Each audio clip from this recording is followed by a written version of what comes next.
좀 긴데 우리 같이 읽도록 하겠습니다. 우리 같이 읽겠습니다.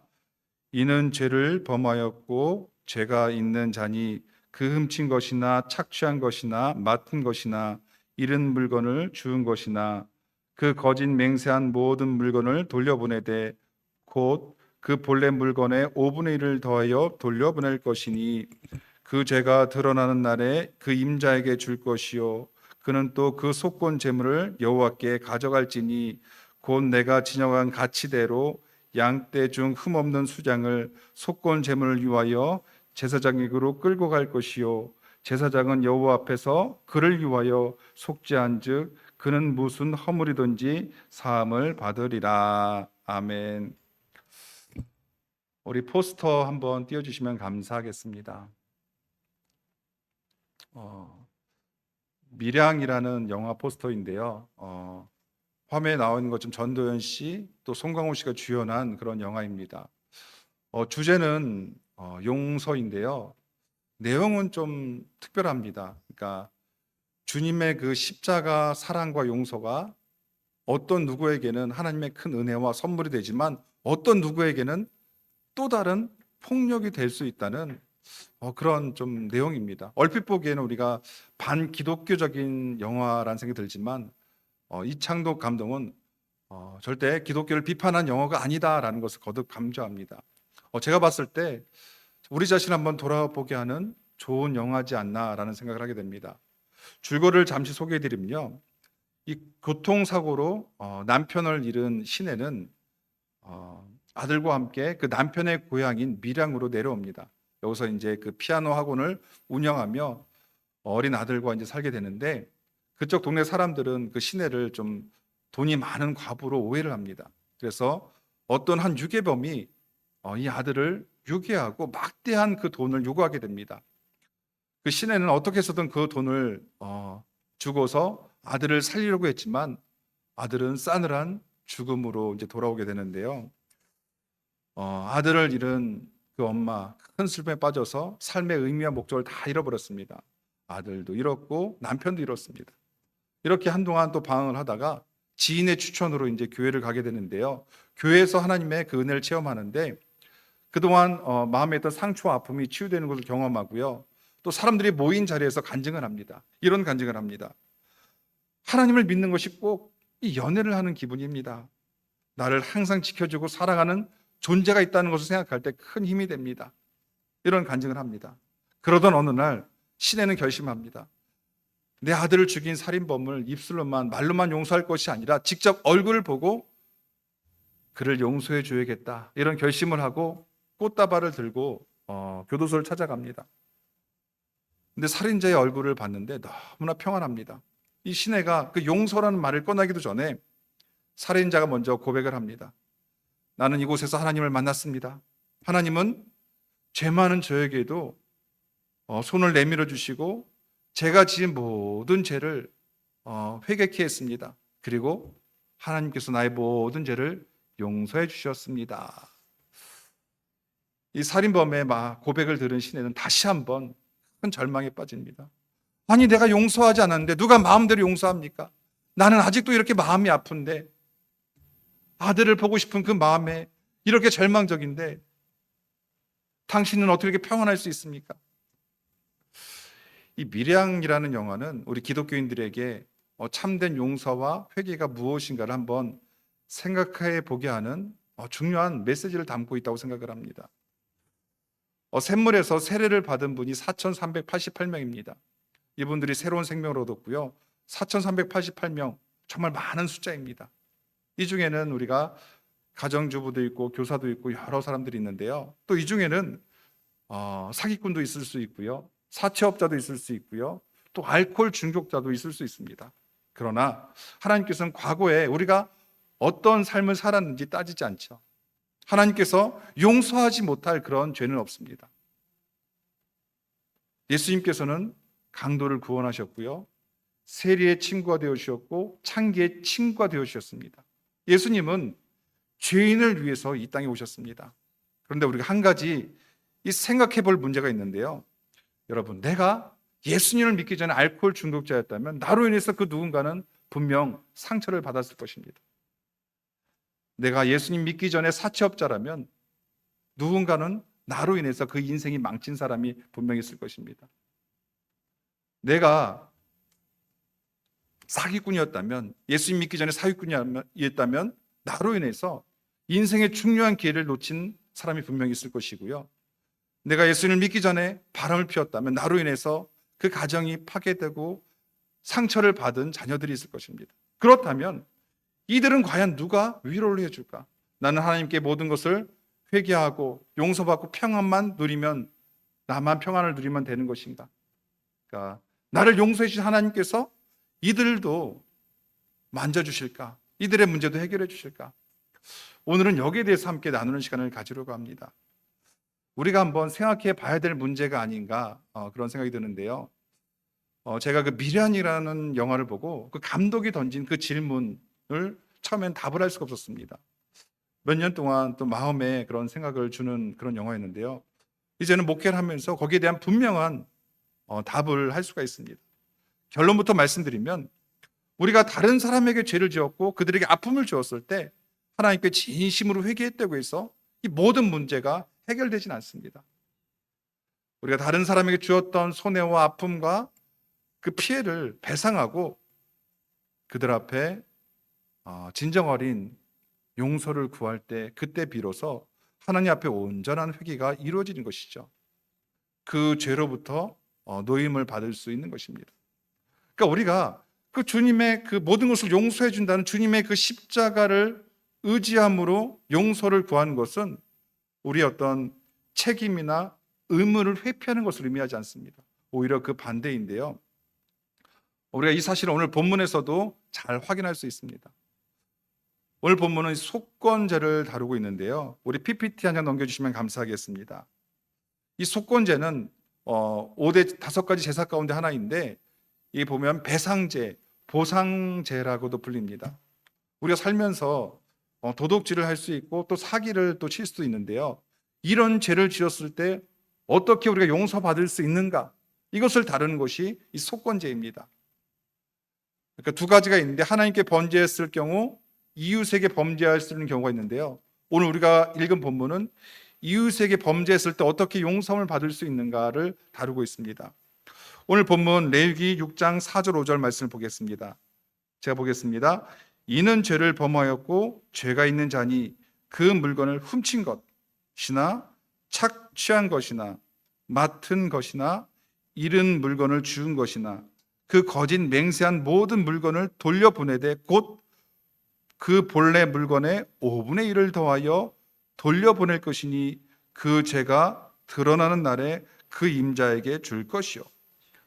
우리가 물건을 훔쳤거나 빼앗았거나 강탈했을 때 그 모든 물건을 돌려주되 5분의 1을 더해서 돌려주라는 그런 말씀입니다. 그래서 우리가 내가 한 100만 원을 훔쳤다면 돌려줄 때는 내가 잘못했습니다 하고 5분의 1을 더해서 120만 원을 돌려주라는 그런 말씀이고요. 그리고 나서 하나님께 속건 제물로 숫양을 드리게 됩니다.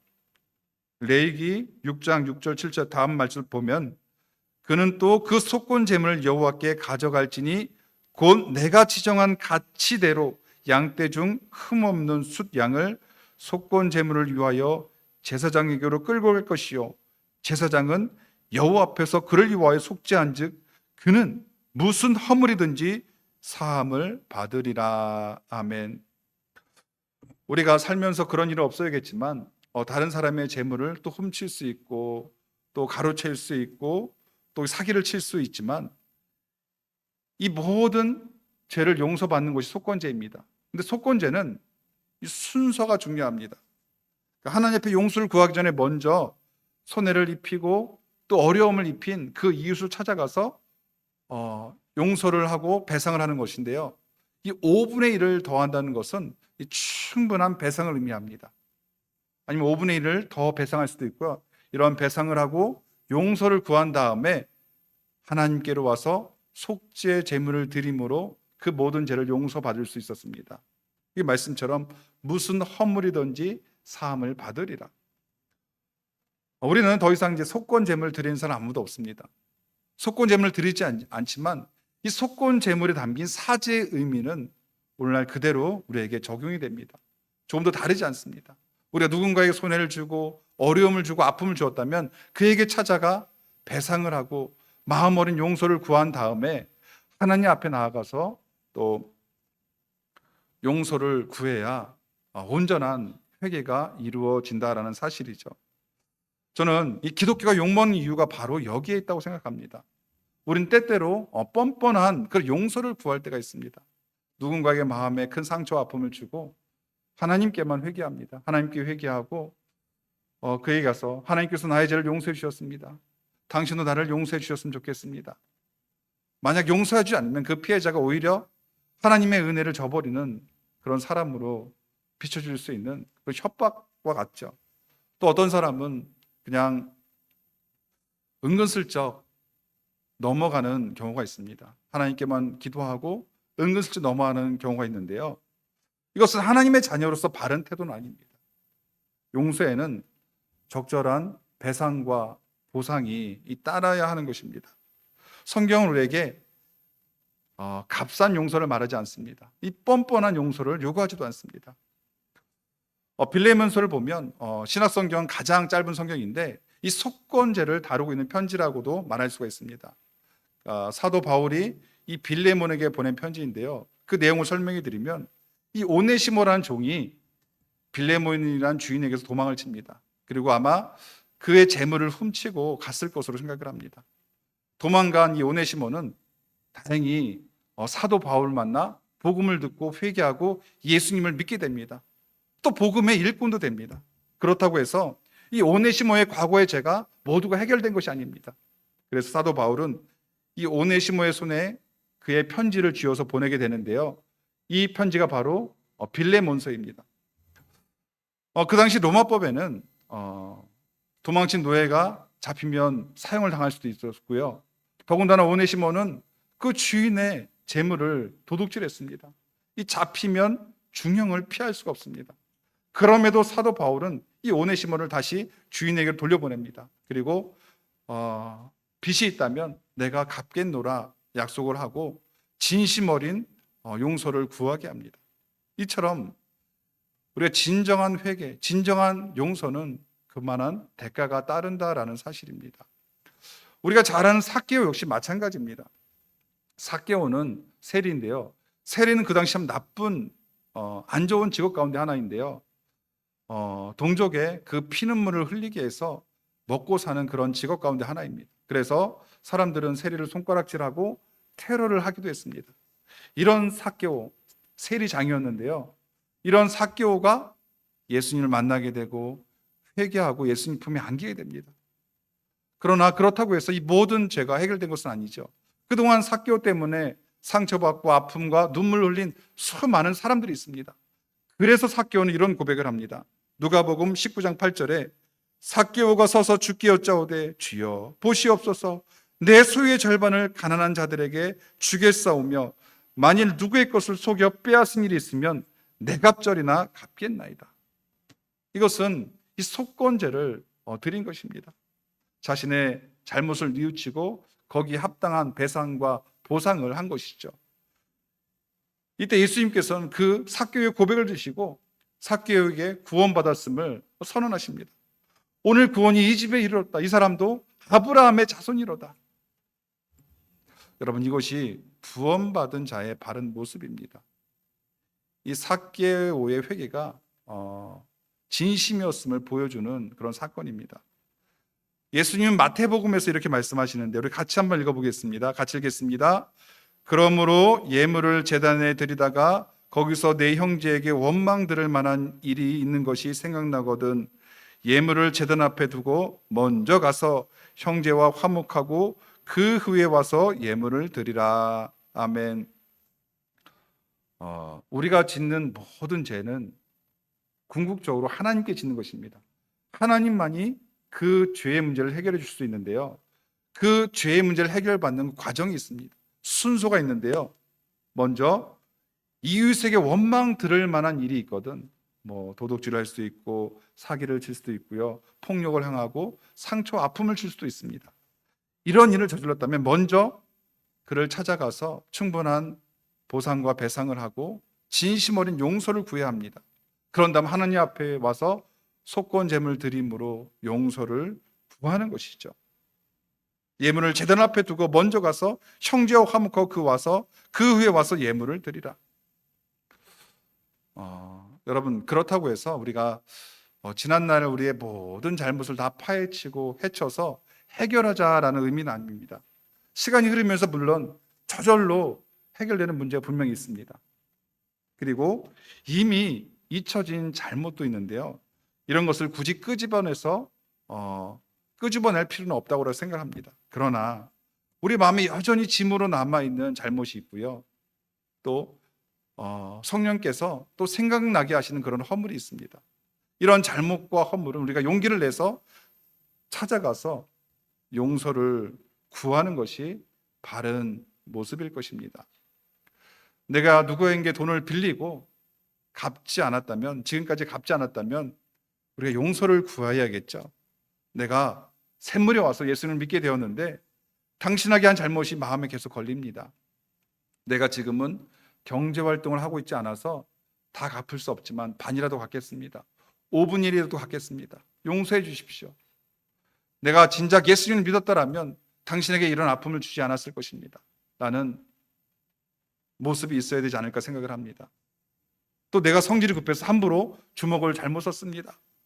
이제 와서 이런 말하긴 그렇지만 지금이라도 당신에게 용서를 구합니다. 미안합니다.